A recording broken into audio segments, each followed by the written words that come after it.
All right. Good afternoon, everyone, and welcome to the American Enterprise Institute. My name is Angela Rashidi, and I'm a research fellow here in the Poverty Studies team at AEI. The Poverty Studies team here has the great pleasure of hosting our event today on child support enforcement. Led by the Morgridge Fellow in Poverty Studies, Robert Dorr, the Poverty Studies team here at AEI, we research and evaluate federal policies focused on low-income families and low-income populations in America. And child support is one of the programs that we study, and it's actually one of the programs that gets little public attention. We commissioned a paper, the Poverty Studies team, on child support that will be, or has been released today, looking at trends in the program and trying to gain insight into some of the reasons behind the trends and maybe why child support enforcement has diminished in its capacity over the past few years. We're going to hear from Dr. Daniel Schroeder, who authored the paper and took a critical look at these trends. As we enter a new presidential administration, it's, as in any administration, it's really unclear the direction that social policy will go in. And this is what makes it even all the more important to take a critical look at federal policies, especially those that affect low-income Americans. Child support enforcement is really a critical piece to this puzzle. Historically, it has enjoyed bipartisan support. In 2015, $28.6 billion was collected for American families, of which 95% went directly to the families. And 15.9 million children were served through the Child Support Enforcement Program. So given this generally positive view of the program, the question becomes, why has the program diminished in its capacity and its ability to serve low-income families? So our goal today is to have a frank and informative discussion on this very question. As I mentioned, we will first hear from Dr. Daniel Schroeder, who authored the paper that is available as you come in. Dr. Schroeder is a research scientist at the Ray Marshall Center for the Study of Human Resources at the University of Texas at Austin. He has over 20 years of experience doing research on programs for low-income populations, including child support. He comes to us with a breadth and depth of knowledge on many child support-related issues. Following his presentation, we have the great honor of having 4 experts in the field joining us to discuss their thoughts. Commissioner Vicki Tereski of the Federal Office of Child Support Enforcement, it is a great pleasure to have you here with us. We are also pleased to have former Commissioner Margot Bean with us and Mr. Charles Smith, who is the Executive Commissioner for the Texas Department of Health and Human Services, along with our own Robert Dorr to round out our distinguished panel. And I will introduce each of them properly before we start the panel. So we will also have time for questions after the discussion from our panel, from the audience, and for any of those of you who are watching this event live online, you are able to submit questions through our online interface. So if you go to sli.do and enter code AEI event, you can enter a question. It's actually very easy to do at any time during the discussion this afternoon. You can just enter your name and type in a question and submit it, and I'll be able to read the question to our panelists as we go through the discussion. So I hope everyone finds this discussion today useful and informative. I know that I'm excited and anxious. I know I'm going to learn a lot. So without further delay, I will turn it over to Daniel to get us started.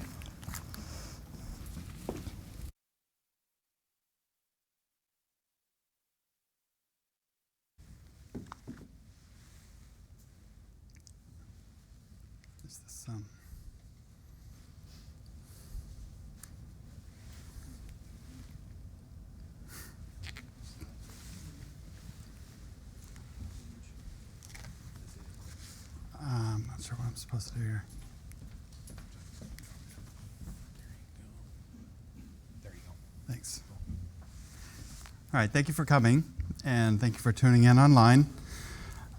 Before I get started, I'd like to thank the American Enterprise Institute for funding this research, also for putting on this event, and for assembling this distinguished panel to discuss my ideas. It seems like a great opportunity. So the title is, the title of my paper and of the talk is the, this is going automatically. Title of my paper is The Limited Reach of the Child Support Enforcement System. So just, I hope everybody tuning in or listening here is familiar with child support. There's a lot of jargon surrounding the program. I think the paper does a really nice job of explaining a lot of this stuff. For the talk, I'm going to try not to use much jargon, but where I do, I will hopefully try to explain it. But the basically, the child support is, child support can arise anytime with kids live with only one of their parents and they live separate from the other parent. So that's the basic situation we're talking about. And child support itself is a financial obligation that's paid by the absent parent to the custodial parent. And those are the terms I'm introducing now before I start. So the child support enforcement system is 40 or more, it was started in 75. It's 40 plus year partnership between state, federal, and local, federal, state, and local governments. Child support has helped over 1 million people out of the poverty. This is a statistic from 2012. It's also true that if people paid their child support in full, it would be even more than that. But it's helped at least 1 million people out of poverty. So child support offers these services for custodial parents. If you don't know where the absent parent is, they can find them for you. If you're not married and you don't know who the father is, they can establish paternity. They also create financial and medical support obligations. And these are, what we know as child support. That's actually a legal order to pay child support. And finally, they collect and distribute child support through the state distribution units. Child support has been administratively effective. For example, we know that for every dollar of administrative expenses, child support collects and distributes more than $5 to custodial families. So it's very effective. It's beneficial for children. There are positive behavioral effects, socio-emotional, academic effects, and it's even been shown to be beneficial for society as well. And it's politically popular. The 1996 welfare reform law actually had more to do with child support than welfare, and it was passed, as we know, by a Republican Congress and signed by President Clinton. So it's enjoyed bipartisan support for a long time. So given all this, why is the child support enforcement system shrinking? This is the question that I'm trying to answer here. So the paper covers trends in data over the last 2 decades, and we're looking at data from, program data from the Office of Child Support Enforcement. That's the federal agency that runs the program. We're also looking at census data over 2 decades, where they surveyed what we'll call child support eligible families. We'll also cover a fair amount of child support policy research, and then there are recommendations for improving the program. Now, all of this is covered in detail in the paper. I'm afraid I'm only going to be able to kind of gloss over some of it for this talk, but if you're really interested in the details, I recommend you read the paper. So this, we're going to get into the data a little bit. I'm not going to spend too much time interpreting the charts, but basically this one shows that the reach of the child support enforcement system peaked over 15 years ago. And this is true whether we look at the number of children served or the number of cases. And for the uninitiated, a case is actually a combination of 2 parents and any number of children they have together. So it's not unusual for there to be multiple cases in a household, especially when there's what they call multi-partner fertility. So meanwhile, while the reach has been falling, the performance indicators are all going up. And this is just 2 of the 5 performance indicators. But this basically shows improving performance over the last 20 years. We're going to revisit these a little bit later.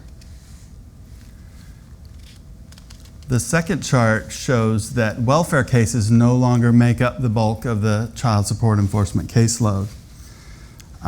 So those receiving cash assistance are required to open a child support case. And historically, they've made up the bulk. Welfare recipients have made up the bulk of the caseload, but this is no longer true. That's one thing this chart's showing us. Now, I'm going to switch to some population data from the census now. And this is the slide that basically shows that the reach of child support enforcement is reduced. Starting with the left axis, I know 2 axes are frowned upon, but starting with the left axis, the yellowish line at the top basically shows that the child support eligible population has been pretty steady at around 14 million for the last 20 years. The blue line, which is shown on the right axis, shows that the share of those cases with a child support agreement has been dropping for about the last decade. So this really is, I think, probably the best illustration of the reduced reach. It went from 60% to 49% as of the last measurement. So now we're going to look for some patterns in the data that try to explain this. I'm going to start with what I'll call inadequate explanations. So these 2 things, their growing share of the child support caseload is male custodial parents. It's about 1 in 6 at this point. And male custodial parents are less likely to have a child support agreement. The same is true for never married population. It's been growing as well, and for a long time, many decades. But neither of these factors is big enough to explain the reduced reach of the system. So we're moving on to some maybe better explanations. This chart shows requests for assistance involving child support, and you can see all of these lines are pretty steadily declining over 2 decades. So basically what this shows is they're not asking for help, but it doesn't really tell us why. Okay, so moving on to an even better explanation. I know this chart is really hard to interpret, so I'm just going to tell you what it says. The 2 fastest growing reasons, the census surveyed those who did not have an agreement, and they asked them why not. The 2 fastest growing reasons among those reported are both related to the fact that the absent parent is believed to be too poor to pay. And you can kind of see those in the chart, but that's basically what that says. And then moving on to the best explanation, before I talk about this one, I should note that the poverty rate among child support eligible families dropped until about 2002. It hit a bottom there, and it's been going up ever since. And you can kind of see that in this chart, which shows what benefits child support eligible families receive. You can see they decline, the benefit receipt declines to about 2002 and then starts going up again. But which programs they're on is where all the action is, because the TANF receipt of TANF has been dropping pretty steadily. That's the line near the bottom. But receipt of food stamps and Medicaid are both going up pretty dramatically among this population for about the last 10 or 12 years. So,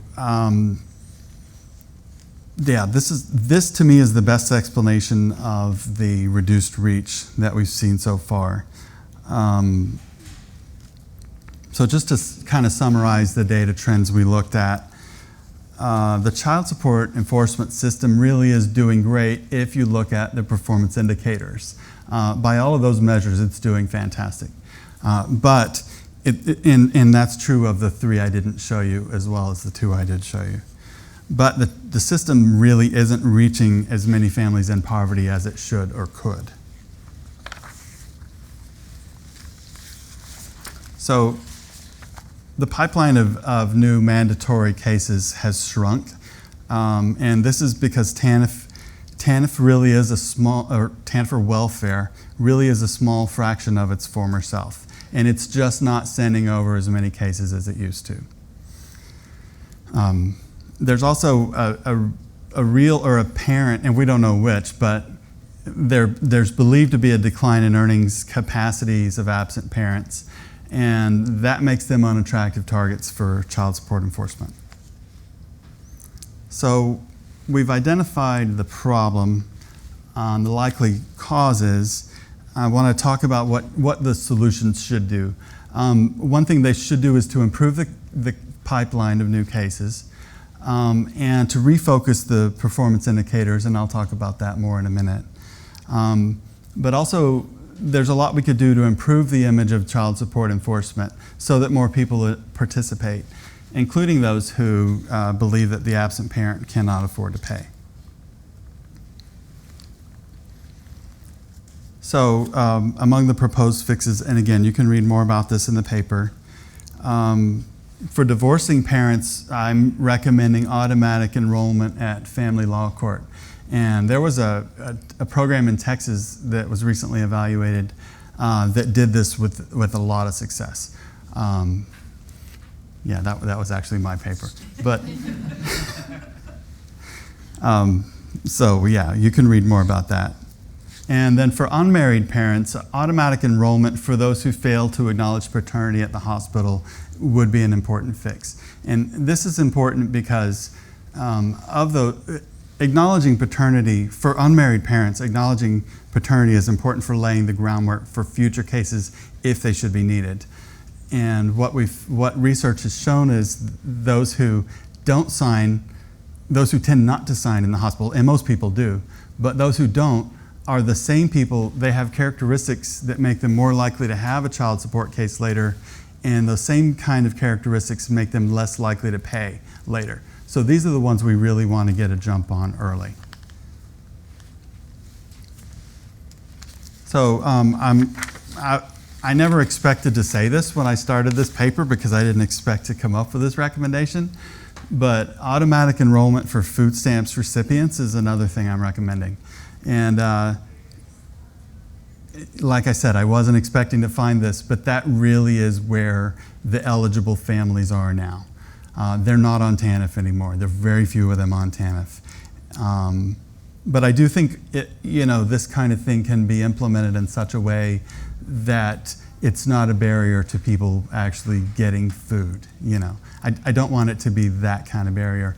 But if it's possible to increase the resources to a household through child support, they may actually be on food stamps because they're not receiving child support. So I think this is an important fix.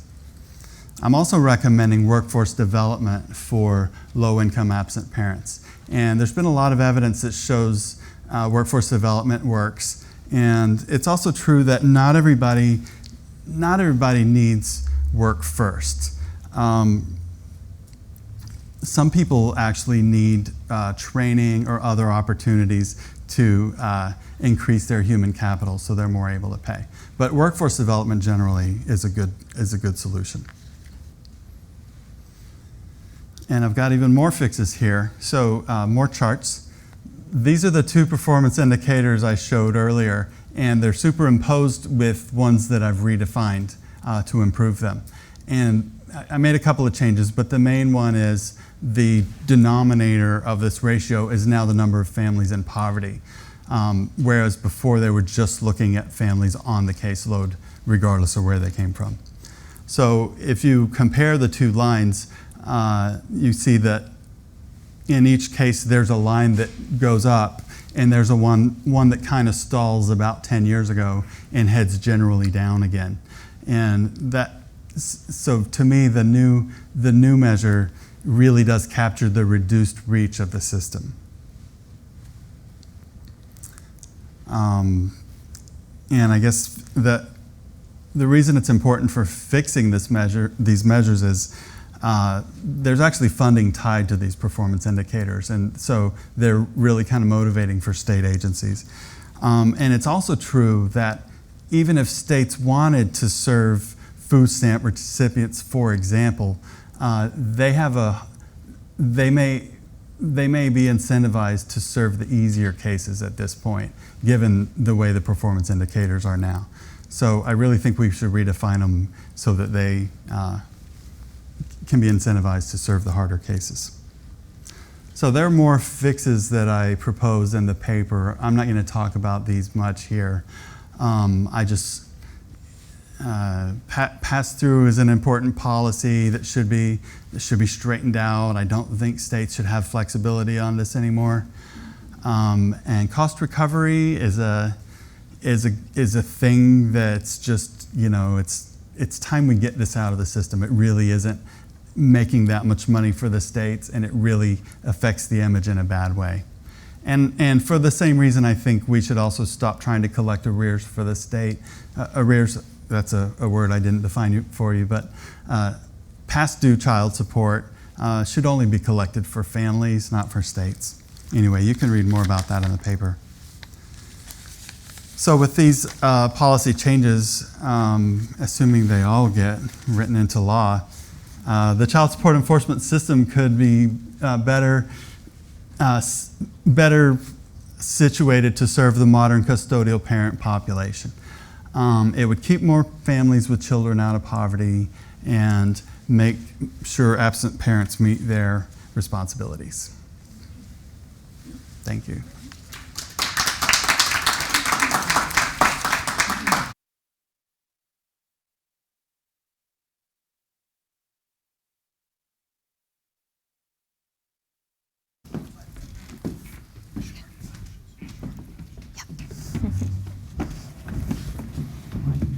You are over there. Yep.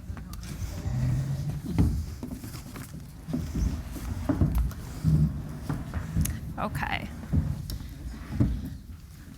Okay, as everybody gets set. Well, first I want to thank Daniel for presenting the paper. Like he said, the paper has a lot of really good information, and some of the details are described in the paper. So I, do highly recommend you grab a copy on your way out if you haven't already.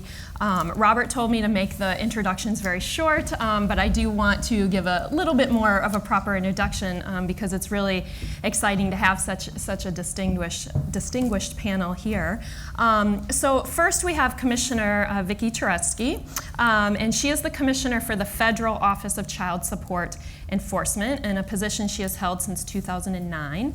And I learned earlier today that that's the longest serving commissioner of that agency, I believe. Yeah. And before her appointment there, she served in a variety of roles helping low-income families, including the Center for Law and Social Policy, the U.S. Corporation for National Community Service, MDRC, and the Minnesota Attorney General's Office. So we're very thankful that you took the time to be with us here today.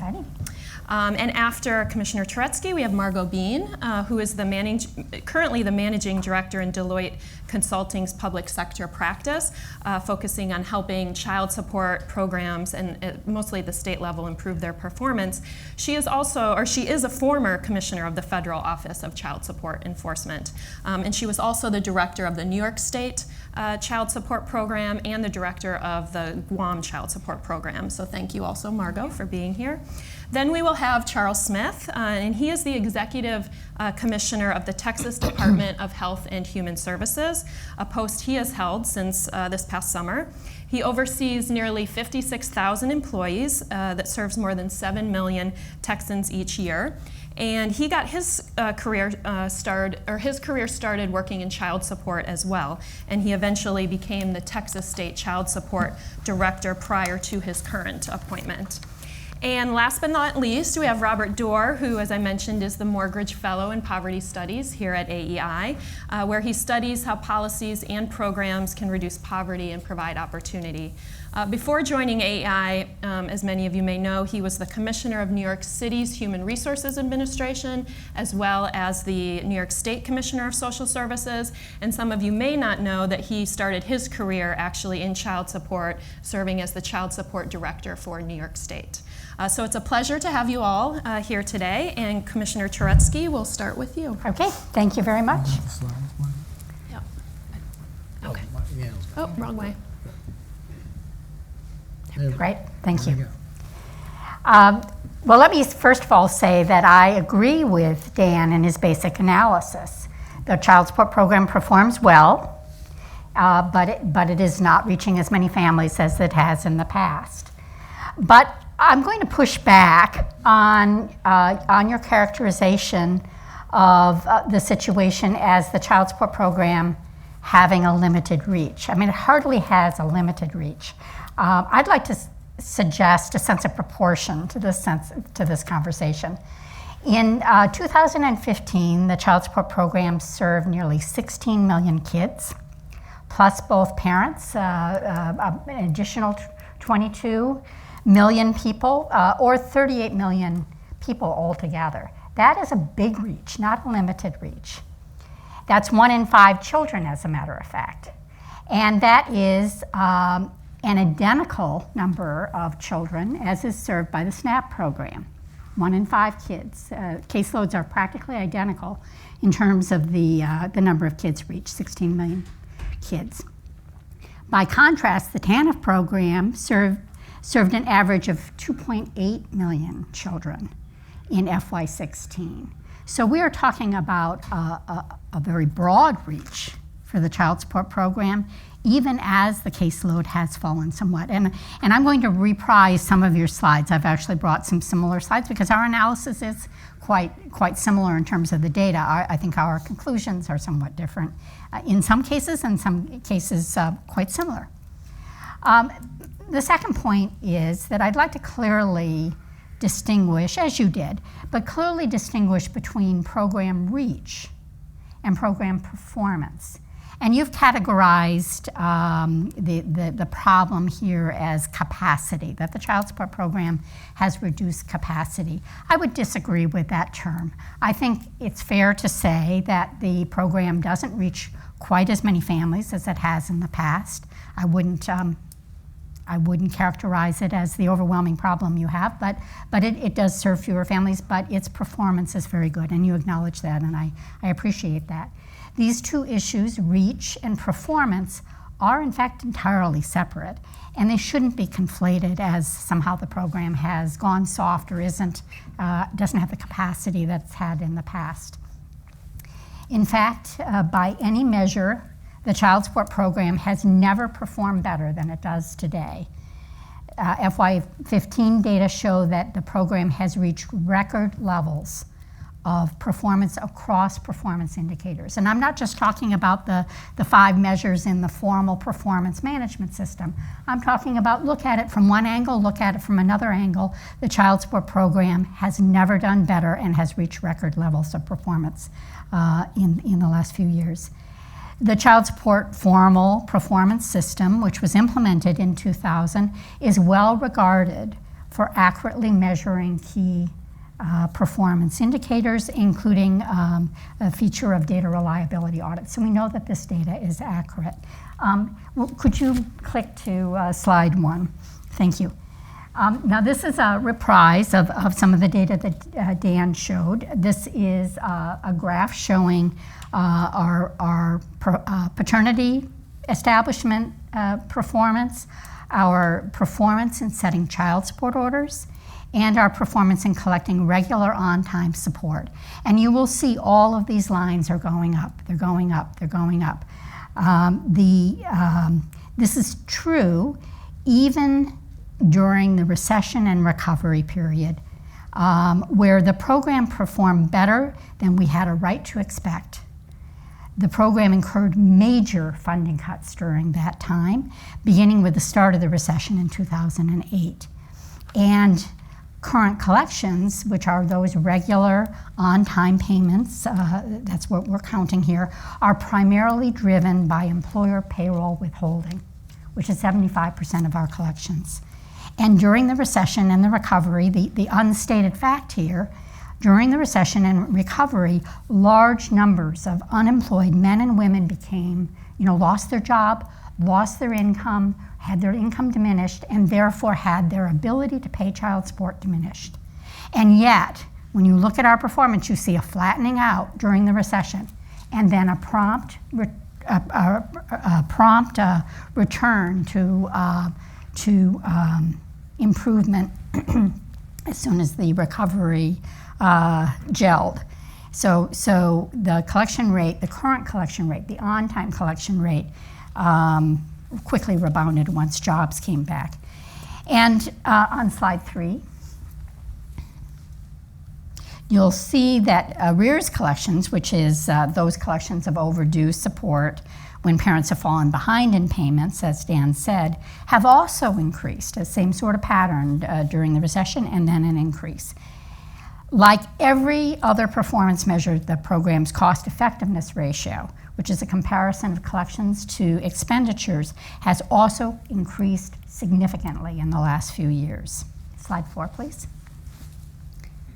Collections have continued to increase again, as you can see, except during that flat period during the height of the economic downturn. And this is true even though program funding is lower than it was before 2011.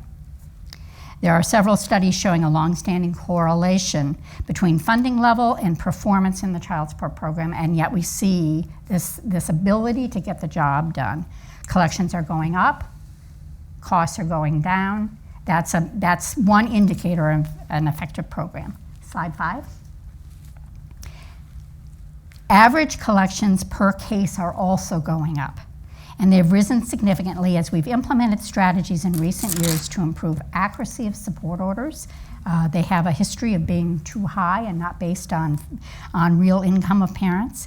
We have done more to engage parents instead of jailing them, and we've connected more parents to employment services. In fact, 3/4 of states run at least one local employment program for non-custodial parents. These are all bipartisan recommendations that have been implemented successfully in states, and we're seeing the impact of that in better collections for the lowest income families.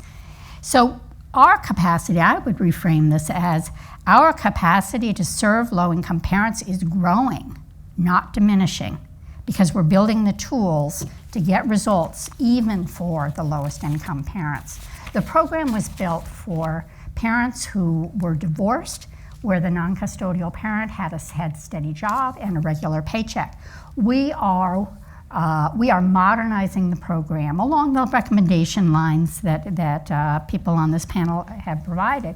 We are modernizing the program to serve the people we have in our caseload now, who are parents who never married and never went through the divorce process, where work is less available for the lowest income non-custodial parents, usually men, not always, and where parents are interacting differently with government across government sectors.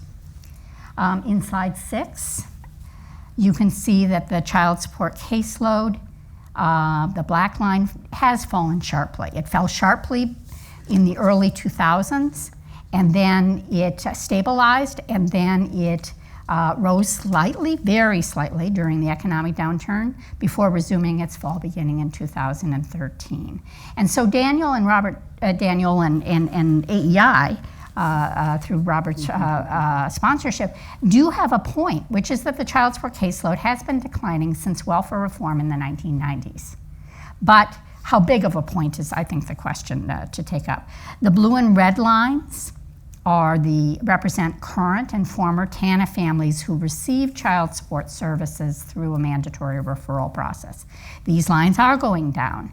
And other than at the height of the recession, they continue to go down since the 2000s, since welfare reform, and they are driving the declines in overall child support caseload, which is the black line. In other words, the reason for the decline in the child support caseload is almost wholly attributable to the changes in the TANF program, not changes in our program, not decisions we've made, but demographics and policy changes in the TANF program.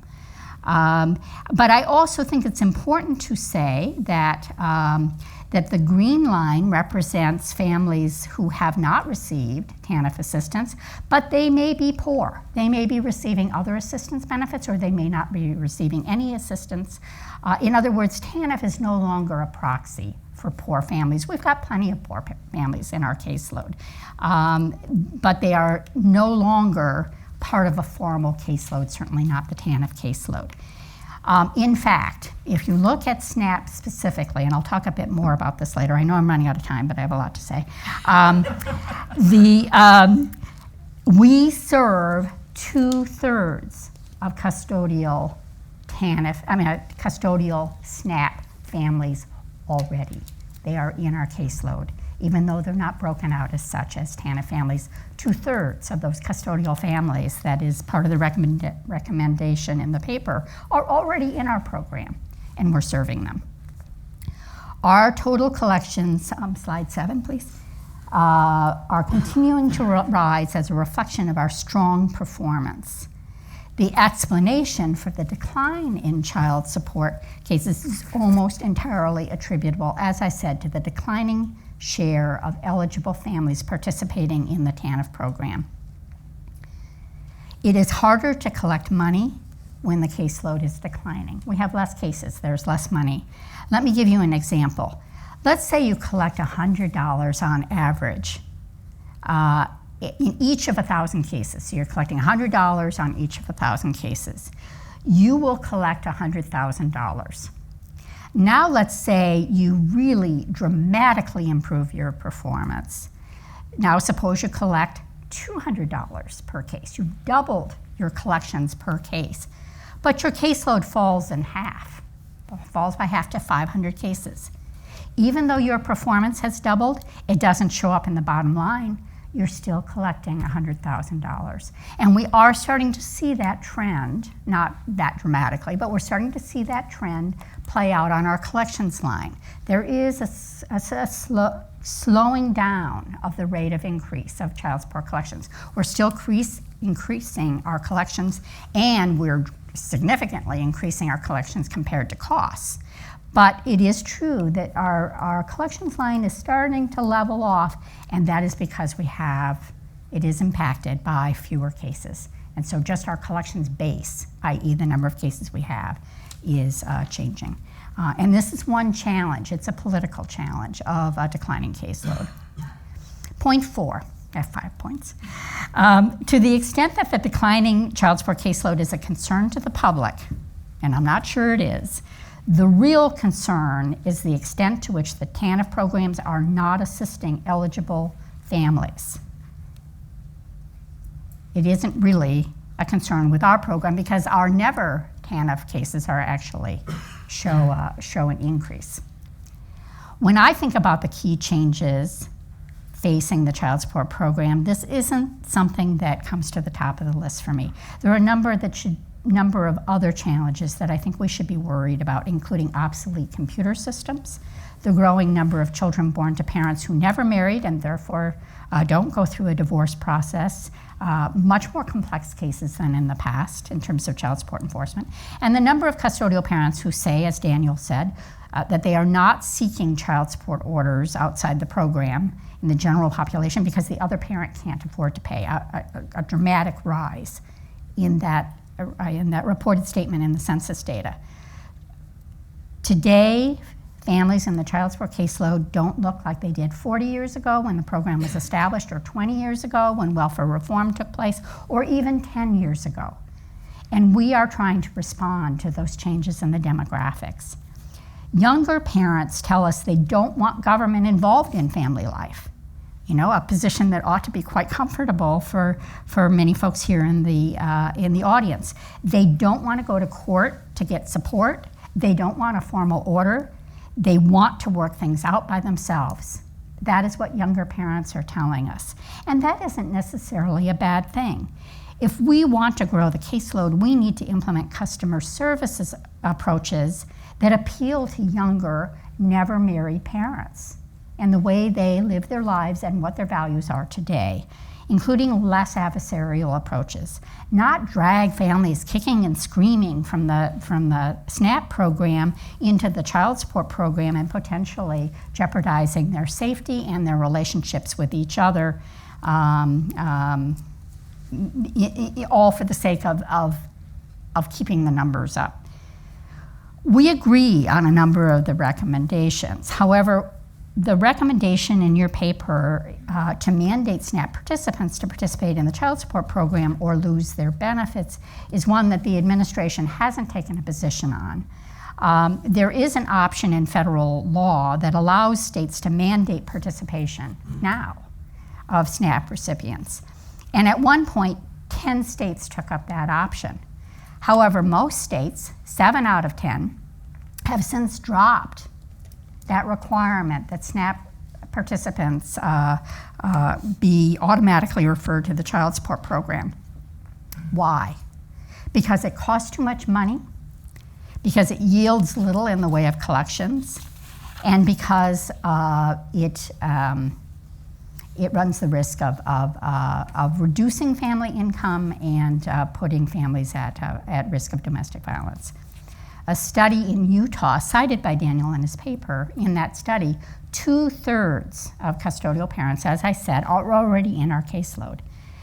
The path forward for the child support program, and here we do have much common ground, is to make the shift in the program to respond to the real families in our caseload now, where there is more equality between the parents, there is less work going on available for the lowest income men in particular, where incarceration policy has really impacted the ability to work, which is to make the shift from enforcement to a model that includes services and enforcement. So don't get, enforce where enforcement is going to pay off, but look at a broader set of strategies to collect money for families and frankly to bring families in.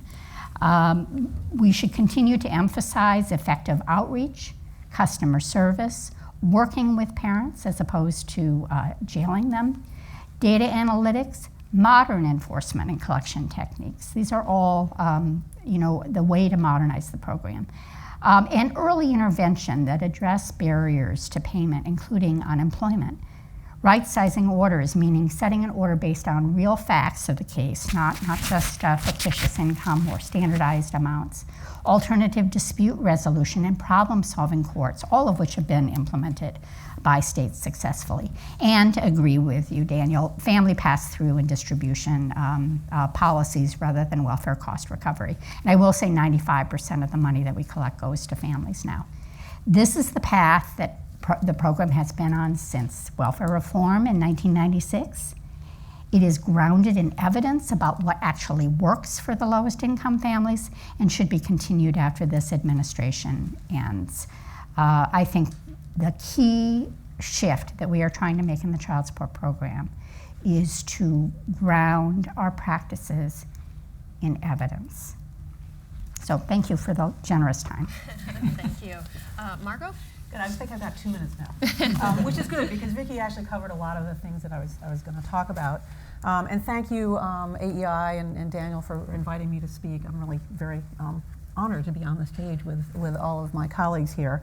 I agree that with the premise of the paper, which we need to look at the reach of the child support program. I mean, definitely it's concerning for those of us like me that have spent our careers in child support that we touch all the children that we can. But for me, child support is around parental personal responsibility and getting all children out of poverty and keeping them out of poverty. So what do I mean by that? So the program, as Vicki has said, is very successful. I'm not going to go through it again because she said it very eloquently. But what it means to me, and we've gotten really farther down the line than we ever have been, which is making sure that every child has the support that their parents can afford to pay. This is all about right-sized orders, making sure that so my goal is not that we have 63%, I think it is, of current collections, but that we have closer to over 80% on those realistic orders. Until we get there, I don't think we can say that we've truly succeeded for our children. On the caseload reduction, there is obviously, I think I agree with you that the obviously the TANF pipeline is no longer there, and what can supplant it, or should it be supplanted? When I looked at the federal statistics around states for the last 5 years, there's 13 states that actually have caseload increases. So I think when you're looking at a study of this, is it where are people moving to, the demographics within like the Northeast states where I'm from, where people are moving away from them, they're older, what's happening with the people that are having children, are they, I think you said this as well, millennial women don't necessarily feel they have to be, they don't want somebody to take care of them. People are purposefully having children by themselves and not wanting things. Disability payments. There's been a rise in people that are on disability, and children are now getting the support directly from the disability parents and may not come to the child support program because of that. So I think there's a whole, another whole study that could be done around those in specific states. I think an opt-out program has some merit, and I say that as an opt-out as in terms of as not necessarily as a requirement, so that it's provided at courts. And I know Charles will talk about this Texas because they're the poster child for this opt-out and how successful it can be. On the flip side, there's going to be a cost to the federal government, and it's just going to happen. And having been in Vicki's position, that can be quite a challenge to convince somebody that it should happen. The acknowledgement of paternities, I like that idea of at least having an opt-out for people being enrolled in the program if somebody does not acknowledge paternity. I would also use the advanced analytics to predict those cases in which you are likely to have the need to intervene in child support in the years to come, especially around even if paternity is acknowledged, because the studies have shown that it is magical when the child's born, but 3 years later, 4 years later, it may be less magical and they'd be more likely to come to the child support program. I don't have a problem with making SNAP mandatory as long as there's an opt-out on it. The challenge with any of these, and Medicaid is a prime example of this, is I wouldn't say that states are choosing the easier cases. What's happened with Medicaid is that, especially with the Affordable Care Act, there's no information. The cases were being referred to child support programs. They didn't even have a noncustodial parent's name. So those became empty cases and have caused a lot of noise and work on the child support side. So again, I think it should be an opt-out so the case could be closed if they opt out. I'm really all about improving the child support program image, and I will do this in 3 different ways. Non-custodial parents, I think we all agree we need employment programs, and there has to be for non-custodial parents, and a way for them to get to it that's meaningful. I read an Intuit study that said 40% of all employment is going to be independent contracting by the year 2020, so that's something we need to deal with because that's something I don't think we're really looking at in employment programs, so we have to be looking at that as well. Custodial parents should have more control over their cases. I mean, could they pick and choose what they're doing? Is it, I only want paternity establishment, they can do that now, but is there in certain kinds of enforcement that they want or timing of enforcement that would make them more likely to come into the program? For all of them, and Vicki, you talked about this, make it modern access to the program. So mobile apps, there's only 5 states that provide mobile apps to their citizens, and everybody has smartphones, and that's how people do their business. And customer outreach has sort of been abandoned. I remember when I started in the program, every state had to have a program to advertise our services to our citizens. It doesn't happen anymore. It's a state plan requirement. It's covered in a certain way, but there was also a national child support enforcement program. So a way to make it so there's no stigma attached to the program, and they can understand the new, improved version of child support enforcement. Thank you. Well, I'm not sure how long I'll take, but I'll try and be brief. I have a habit of not doing that. But first, I would like to also thank AEI and Robert for having us here, and Daniel for the work that he's done. And some of what I'm going to talk about is, I'm going to echo and agree with what Commissioner Turetsky and Margot mentioned, but I'm also going to deviate from that somewhat. It means some areas quite a bit. And basically, I would, a little bit about myself. I worked in the child support division for 27 years, worked as a frontline child support officer, started as a volunteer, worked my way up from a child support officer all the way through running regional offices and ultimately being appointed to oversee the entire child support division over those 27 years. And having worked in the division at the different levels, I've seen what good casework looks like, and I've seen what bad casework looks like. I've dealt with a lot of custodial parents and non-custodial parents over the years, and I've seen a lot of different projects come and go based upon what we think would make us more efficient and effective. And I would be remiss, and so we heard a little bit about the caseload growth without talking a little bit about Texas, because it's always near and dear to my heart, and the 4D program there. It is one that has continued to grow. The caseload continues to grow. About 4,000 to 5,000 cases, net cases a month, continue to pour in through the coffers. And it's a mix, a blend of non-custodial parents applying, as well as the opt-out cases that Daniel talked about, and I'll talk about those here in a little bit. But I think one aspect when we're somewhat lamenting the caseload growth of the 4D program, I think we have to step back and look at what the program was initially created for and how well we are with its current foundations. And it started as a cost recovery program. We talk and see that it has an anti-poverty component to it. Margot talked about some of the personal responsibility.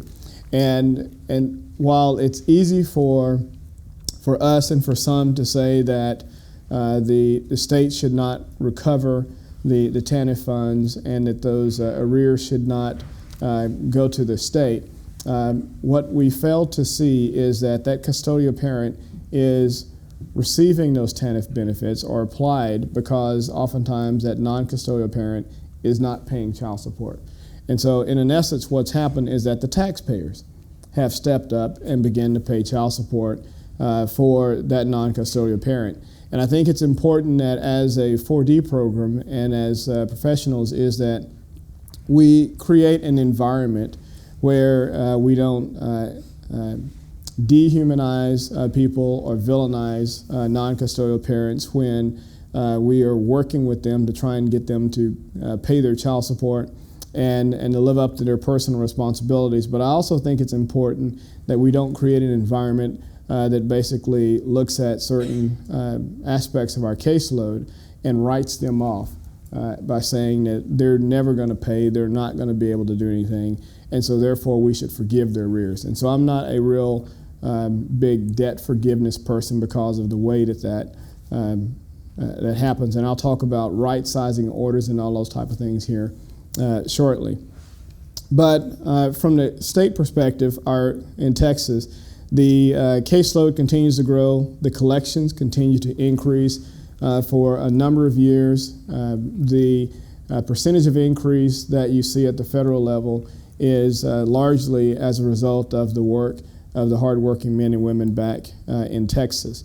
And so when you see our improvement in the federal performance measures, the paternity establishment percentage of cases, collections on current support, collections on the arrears, and the cases with support orders, as well as the cost effectiveness measure. It's one of those things where, as a program, over the years we prided ourselves and continue to, and they can try, I keep saying we, I'm switching back, how quickly it happens. And so how the staff pride themselves on really trying to be the best child support program in the country. That's the vision.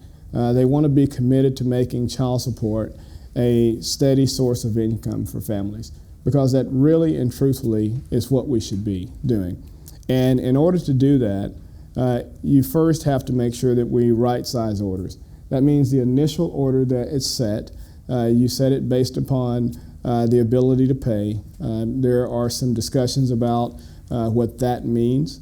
I'm, again, not a proponent of $25 orders or $50 orders for a person who is able-bodied and not working. But I think we try and move people beyond that by talking to them about what our expectations of them are. Because oftentimes people can live down to your expectations and they can live up to your expectations. And I would rather have higher expectations and work with people to try and move them forward and up. And so another couple things I wanted to touch away on is Texas also moved away from the large retroactive child support orders. Those orders that were worth thousands of dollars from day one for a non-custodial parent who may not have paid child support for some number of years, or requiring them to pay for Medicaid, delivery of births and those type of things. And so we moved away from those many years ago and began to set up with partnerships, working with workforce and creating programs. And you'll read the paper that Daniel created. It will talk about non-custodial parent choices and some of the other programs that are there that will basically bring a non-custodial parent into court, take them before the judge. They're found in contempt, but the court will give them the option of signing up right there with workforce. Workforce people are in the court. They will begin working with them on job training, job skills, job search, all of those type of things, and you see the success there. And most importantly, we would have opportunities where we would bring these non-custodial parents back, and they would talk to other non-custodial parents, and they'd talk to the judges and the staff and the workforce professionals every year. And we would bring back different non-custodial parents, and it was amazing to see these men who were in there who talked about how we had given them the ability to connect with their children again because they had jobs, because they were paying child support, and because they were able to hold their heads up high. And we didn't do that by putting people in jail. We did that by getting people an opportunity to be self-sustaining, and we were able to do that through workforce. Now, at the same token, I will tell you that it's not the 4D program's responsibility to do workforce. It's not the workforce agency. In Texas, we didn't take on that responsibility in the 4D program. We partnered with workforce because that's their job. They're the governmental entity, and it's their responsibility to actually train, develop, and work with people. So what we should look at are partnerships and leverage those existing infrastructures that will help make that happen. And so when you're also looking at workforce development, we would go without saying, if we were to bring in SNAP recipients, there are more than 1.6 million households, almost 4 million people in Texas who are recipients of child support. Who are recipients of SNAP. We have about 1.5 million child support cases, 2,200 people out in the field, 2,700 people statewide in the child support program. There is no way that program could take on another million people in handling it. And so if that occurs, the other thing you need to look at is reinvesting in the child support program, because many of these child support programs years ago, when they took away the federal matching funds associated with the federal incentive payments, those child support programs laid off employees, and those employees didn't come back. And so when you talk about the decline in the trajectory of improving collections, without staff, it's hard to improve those collections. And so I'm not a great proponent of adding SNAP. What I would also say is that if you build a product, people are going to come.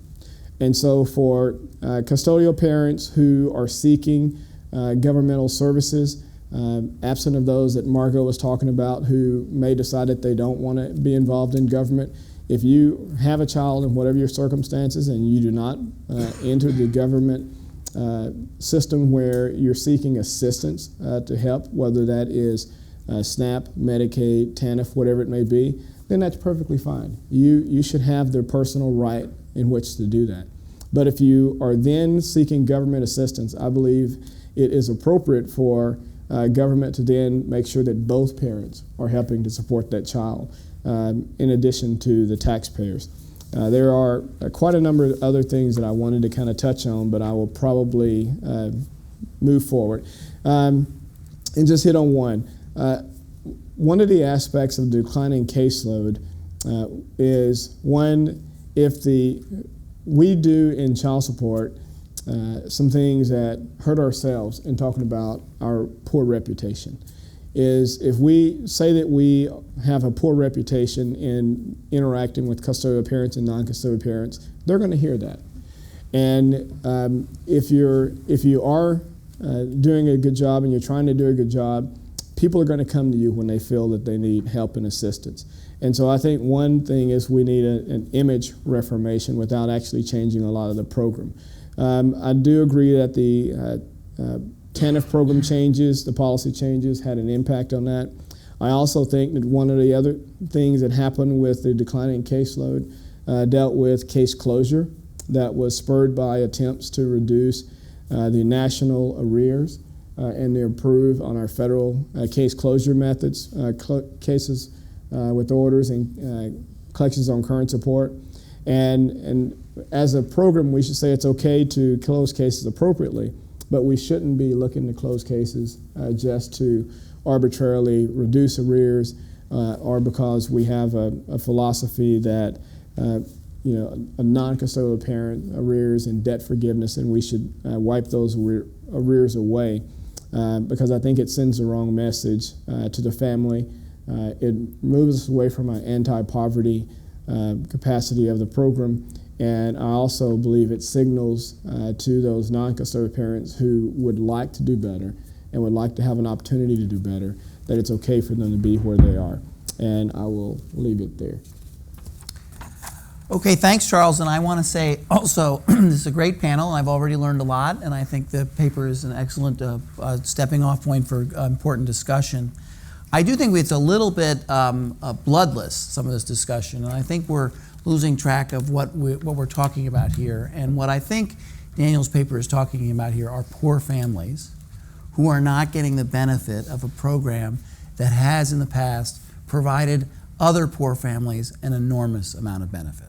There is no question that child support collections coming into poor households, poor custodial parent households, provide important an ability to move up and out of poverty.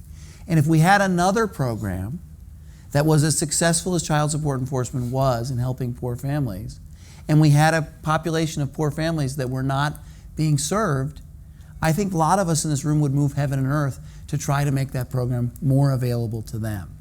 And I think that's what's unfortunate here.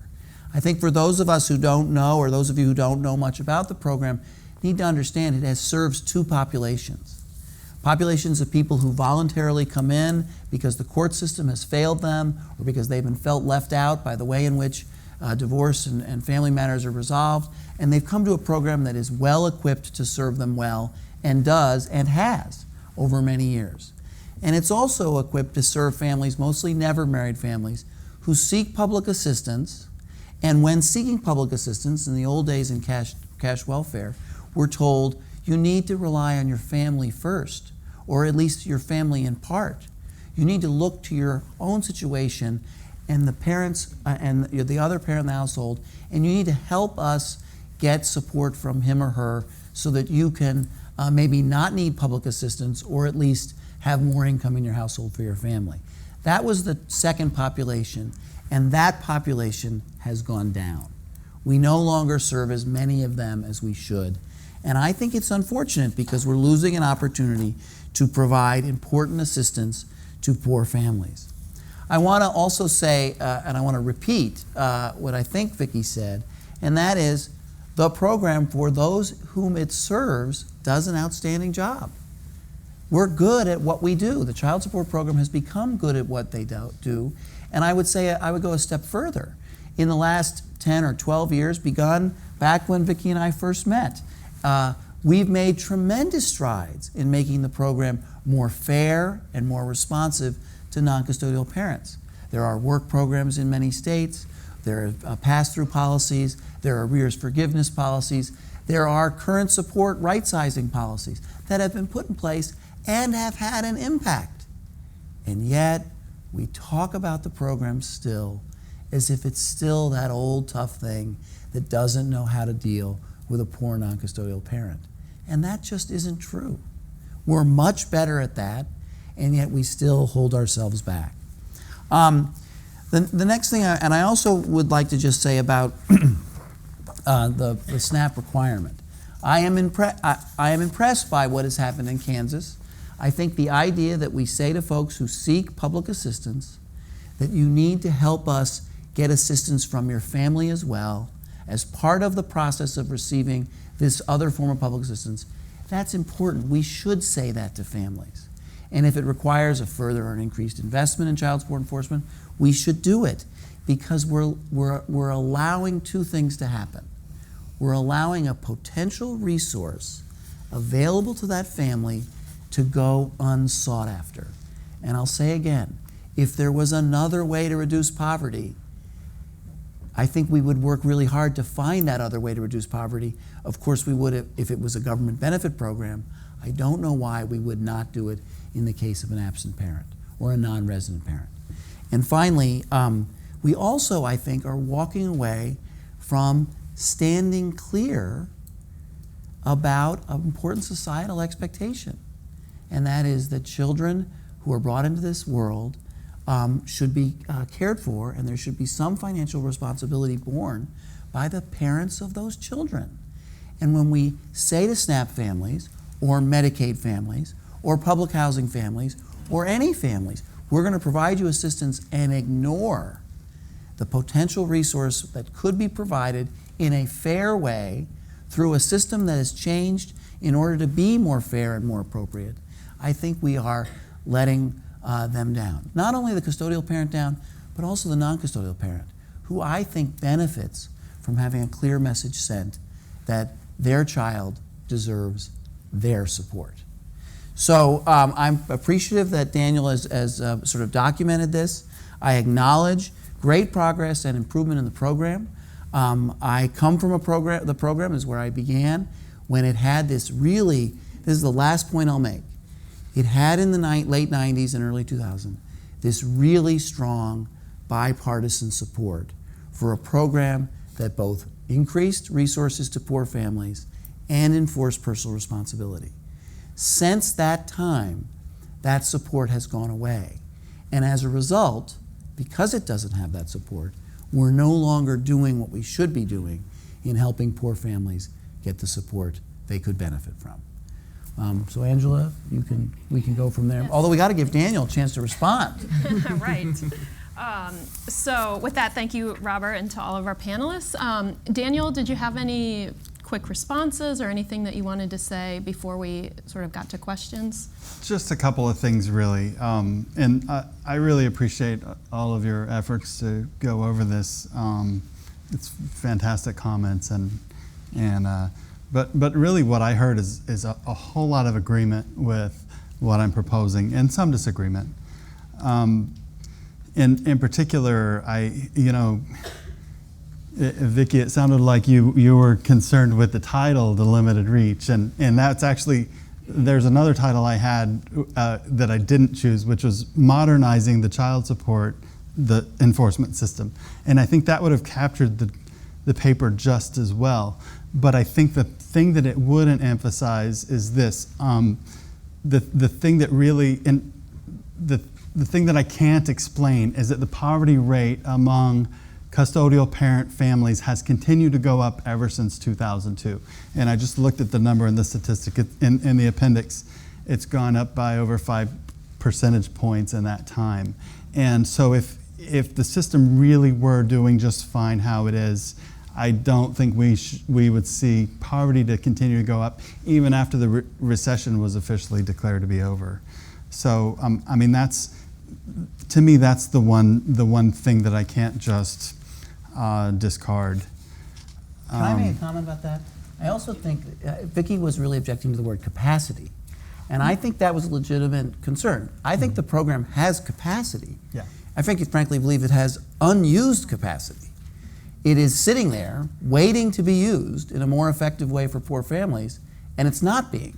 So I don't think Vicki objected to limited reach. You acknowledge it's not touching as many families as it might. I guess I would say lessened reach rather than limited reach, because at 1 in 5 kids is a big reach. It's a big reach. And so the question I think that we all, the sort of the framing of this is that the caseload has declined somewhat. And that's the question of the hour, and I think we all agree. The caseload has declined somewhat.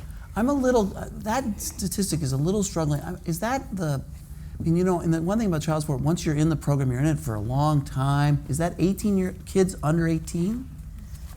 Or is it, are there arrears only cases in there? That's a big number, and it sounds a little bigger than I. It is 1 in 5 kids. And of course it has all the non-poor families and the never assistance cases. So. I actually think, if I can just take you on a minute, I actually think seeing the world as poor people on assistance and better off families not on assistance is an outdated paradigm. We have a large number of families participating in our program who are low income. But the difference between now and 40 years ago is that both men and women are struggling. Not all, but a share of men and women, both custodial and non-custodial parents, are struggling with poverty.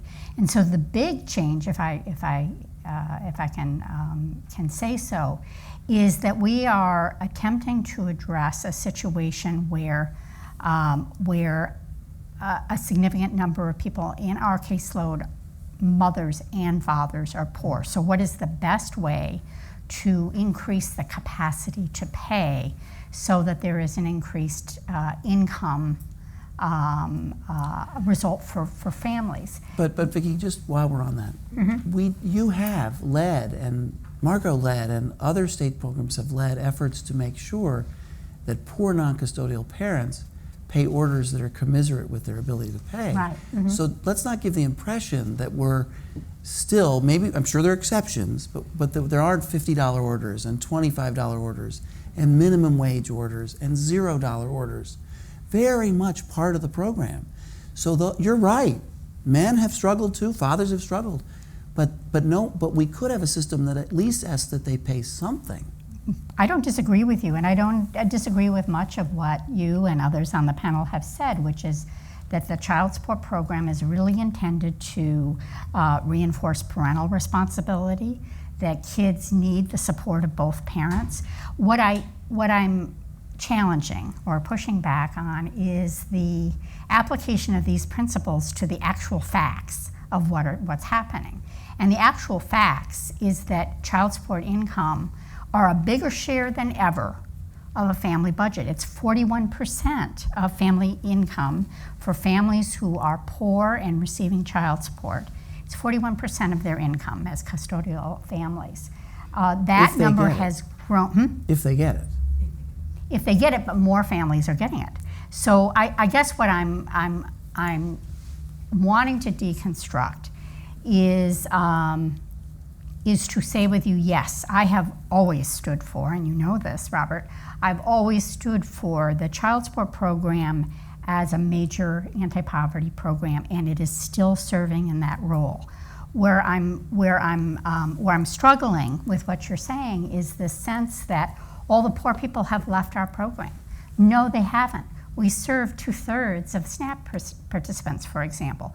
What has changed is the role of TANF. So TANF used to be, more poor women used to be in TANF than they are today, but in large amounts, different. Now that the TANF caseload has fallen, the question is who is left in our program, who are we serving? And we are seeing a decline in the caseload, and it is driven by the declines in the TANF program. However, what is it that we need to do about that? And my suggestion is that we build a program that poor people actually benefit from.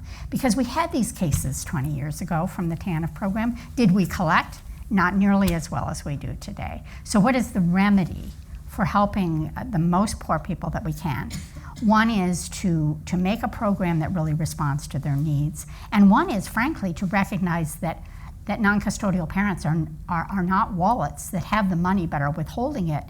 The child support program was designed to collect money that was there. We now have a situation where large numbers of non-custodial parents in our caseload lack present capacity to pay child support. We need to help them develop that capacity so that we can collect the money and so that custodial families are better off. One, Daniel does support, and I have as well, helping non-custodial parents with work programs. It's an important issue that needs to be tackled. I just want to make it clear to me, as someone who ran the SNAP program and ran Medicaid eligibility in New York City and TANF, is that this is the dialogue that used to take place in TANF for a lot of families. Mom would come in, would seek assistance, and we would say, the agency would say, because of a very strong federal requirement, in order, as part of being eligible for cash welfare, you need to help us get an order that will help you with resources from the absent parent. It's part of a requirement in this program. It's the only program that provides assistance that has that same kind of firm requirement. So as TANF shrunk, people went to other programs, and the SNAP focus was, let me sign you up for SNAP as quickly as I can, and no, there are no requirements that we seek assistance from the other parent. Now, states have an option, but there's hardly been any effort to really encourage that option, and it's certainly not required. And so I think that's, and here's the key dynamic. I felt, and I think people who worked in the program used to feel, that when we said that that was a requirement that needed to be complied with, even if the mother or the custodial parent was originally reluctant, in the long run, getting her to cooperate and participate in getting an order would be good for her family, because it would be that 41% of their income if they were collected, and they're poor down the road. And right now, we're not doing that, because there's no one on TANF, and there are very few people on TANF, and they're in programs where we don't offer them in that strong way this opportunity to increase their resources.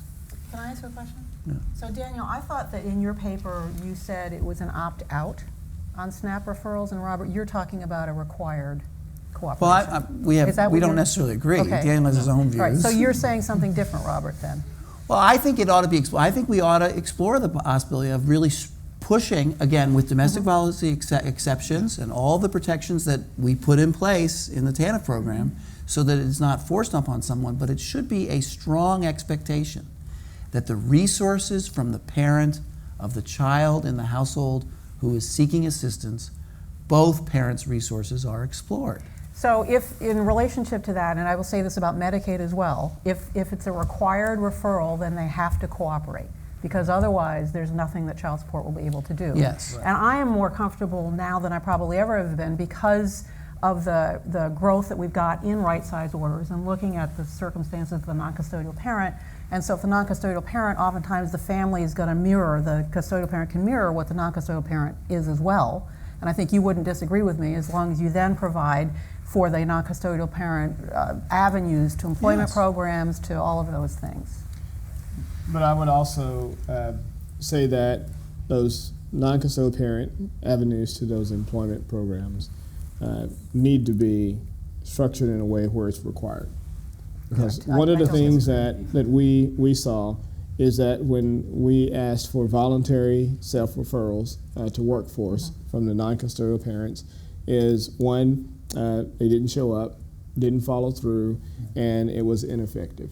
But with the threat of doing this, looking for a job search, working with workforce, improving your training, your job skills, or going to jail, is that people showed up. They showed up for their appointments. Workforce was able to do their job, and people got employed, and they later came back and thanked the program for it, which is something that most people wouldn't have thought would have occurred prior and previously. And sitting there watching these men tear up and cry because they are now being able to go and show up for visitation with their child, when before they were not, because there was, as they labeled it, mama drama. You showing up to see your child and you're not paying your child support. And this eliminated all of that. And so they were more present in their child's life.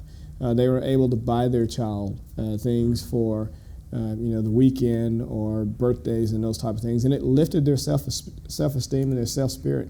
And the other thing about it is that the job that they initially got, most people didn't stay in it, because as we all know, it's easier to get a job if you have a job.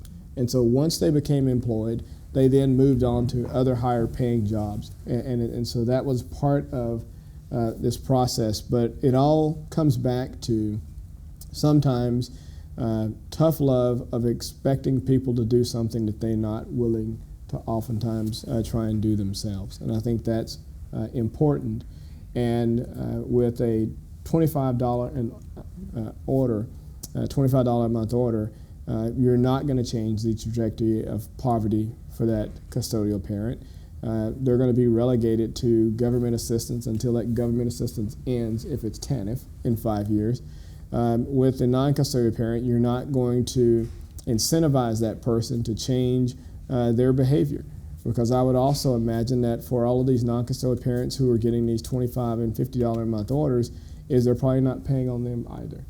But it's a lesser amount of arrears, and that's not really what the program is trying to do, is generate less arrears. We should be trying to work with both parents to talk to them about the benefits of being present in their child's life on a consistent basis, parental responsibility, and where government can help transition people from one station in life to another, utilizing the resources and the agencies that are required to do that. And I think we should do a much better job of outreach to prospective family members, custodial parents, whether they're male or female, it doesn't matter to me, who are living, trying to raise a child, and making sure that they understand that there is a program that can assist them and is willing to help them.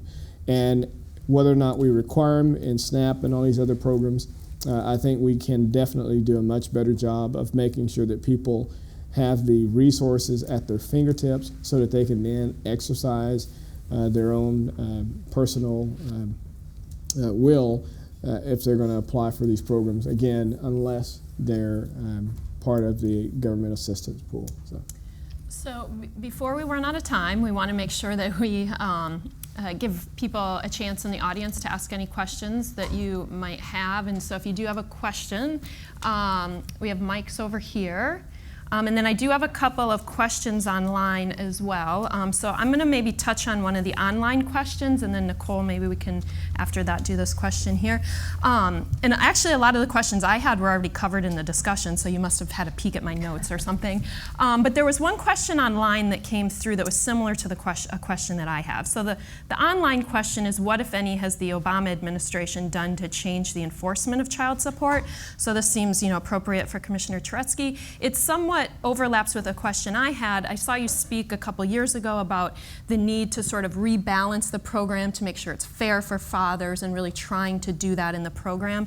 So can you just speak a little bit to whether, or the extent to which you think that has been accomplished, how much more there is to be done, and maybe also to this online question about just what the administration has been able to do?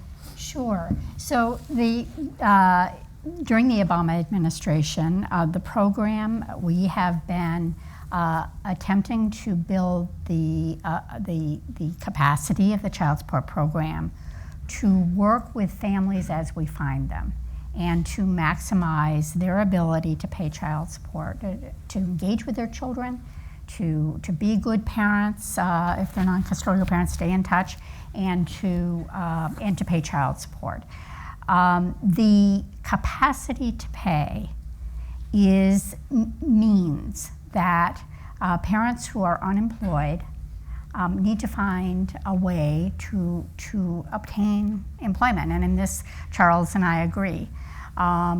The barrier to non-payment, there are a number of barriers to payment. One of them is a lack of a job. One of them is a lack of contact with the child. These are all areas where the child support program during the Obama administration has been pushing to increase the flexibility and the capacity of the program to help parents get a job, to help parents reconnect with their children so that they pay child support. Our number one goal is to increase the consistency of child support payment even in the lowest income families. And that is where I think the Obama administration has really made a mark for itself, because prior to the last 8-10 years, the program didn't much pay attention to low-income families. and the capacity. It was a strong, a strict enforcement regimen that didn't have as another component the ability to pay, building the ability to pay. And so what we've tried to do is take all of the enforcement tools that we have and apply them where they're warranted, but to develop a much more individualized approach to case management and identifying what the reason is for non-payment. And if it is willful disregard of your child, then enforce that case. If it is poverty that is the reason for non-payment, then address the poverty of both parents by providing connections to services. So it's not the case that we're trying to let people off the hook. We are trying to build a program that is more responsive to the families that are in our caseload by providing the needed services that both parents need, either directly or indirectly through partnerships. Great, thank you. Right here, Nicole. First, I'd like to congratulate you on a very nice paper and a very good panel, a very thoughtful discussion. But one thing that is lacking from this discussion is that you mentioned the decline in TANF, but part of what has happened is more mothers are working. The majority, according to the census data, the majority of children in single-parent families have mothers who are in the labor force. Now, they may not have full-time jobs, but there are issues that need to be addressed, like what kind of supervision are the kids getting? What kind of childcare when the mother is working? And is there a role for agencies of this sort, not just to collect child support, but also to help the custodial parent ensure that the child has a kind of support and supervision, that they don't have hours on their own to get into trouble and what have you. It's not just a question of money, it's a question of what kind of home environment is this child growing up in. Anybody want to tackle that one, Robert? Well, I have the view, and I could be wrong about this, but I have the view that properly executed, an appropriate child support order in a household as you described, a working single mom, formerly on cash welfare, maybe receiving food stamps and the EITC, is likely to provide assistance to her so she can better care for her child. And this is the part that I don't want to forget to stress. It's also more likely that the child will have a more positive relationship with their father, which I think is a positive thing. And I think we sometimes have forgotten. There were studies that showed households where there's a child support order in place and payment being made among single-parent households were more likely to have a positive relationship, or at least time was being spent with the non-resident parent. That's good too. So I absolutely agree with you that as TANF policies have helped, and Earned Income Tax Credit and other policies have helped more single parents go to work, there ought to be more to help them, and one way to help them would be to have a more present child support program helping them get resources from the non-resident parent. I think we have time for one more question back there, maybe one or two. Thanks. I just thought somebody should mention that Walter Scott, the trial came in as a mistrial today. He was, of course, shot in the back. And there's some speculation that child support was involved, that he was fleeing. Basically, there was a bench warrant out for his arrest, child support. So I think we have to kind of keep in the background that, we've had issues of mass incarceration, we've had issues of Black Lives Matter and police, issues, and child support is implicated in this, I think, in certain ways, and I think it goes to this issue of needing to reform the system in a more progressive, modern way. I guess the one question I had is, when you talk about this decline, the poverty rate issue since 2002, when I look at the HHS data, the number of families who are eligible for TANF has increased by over 1 million. So it's now 5.7 million, but the number who are actually receiving TANF has steadily declined since that time. So it's now a gap. There's about 3.8 million eligible families who don't receive TANF and who, could be. So why don't we fix TANF first? That sounds like the broken program here.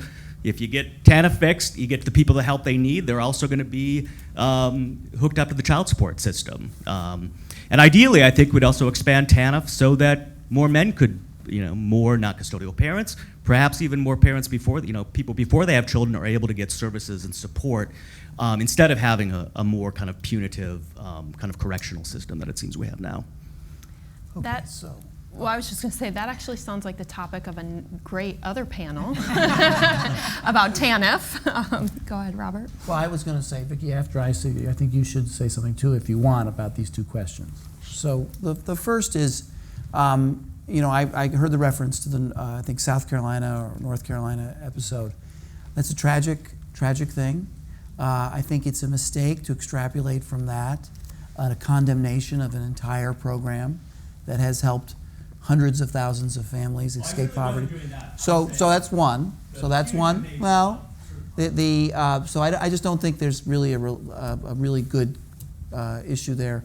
On TANF, the fact is that many families receive all kinds of forms of assistance in cash, whether it's cash welfare or EITC or food stamps or disability assistance. So there are many ways in which we are providing assistance to poor households outside of TANF. And we have more people working. So I think people generally, I think they do. I don't know. I didn't see a great TANF reform agenda coming out of the Obama administration in the last 8 years. Generally agree that a change has been generally a step forward. Not perfect, but a step forward. I don't think the solution is to bring back the old entitlement system in order to get people into the child support program. I'd rather bring the child support program in a good way to programs that are serving single-parent households. You were talking about eligible families not being served, though, and TANF is an example of that. Well, eligible families is a broad definition. They may be receiving other forms of assistance that are part of our safety net system, and that statistic sometimes pretends that as if that other form of assistance doesn't exist, and it does. Vicki, did you have anything? Well, I don't want to ignore the elephant in the room. The reality is that the demographics have changed dramatically since 40 years ago when the child support program was developed, since 20 years ago when welfare reform was put in place, 40 years ago, 20 years ago, 10 years ago. More men were working and fewer women were working. Today, there are more women that are working, to your point, and there are fewer men working. And that isn't just volition. That isn't just volition, that's also barriers to employment, just as we recognize them on the side of women entering the workforce, so too. We need to recognize that men have barriers to payment. This basic paradigm that men have the money and women don't is an obsolete paradigm. The truth is both sometimes have some money, sometimes have a lot of money, sometimes neither has money. And so how do we deal with that couple where neither one has much money, neither one is closely engaged with employment, or where the custodial parent does have employment and the non-custodial parent doesn't? And so what we're trying to do in our program is to not make the assumption that men have more money than women. Sometimes they do, sometimes they don't. And instead, to look at each individual case to figure out what the barrier to non-payment is and remove it. Not let it go, but remove it so that parents can pay, both of them. So unfortunately, we're going to have to call that an evening. We're a little bit over time. I want to again thank our panelists so much and thank Daniel for writing the paper for us. For those watching online, the paper should be available online, and those in the room. A digital copy should be available online now, so we hope you all have a chance to read it. So thank you everyone for attending.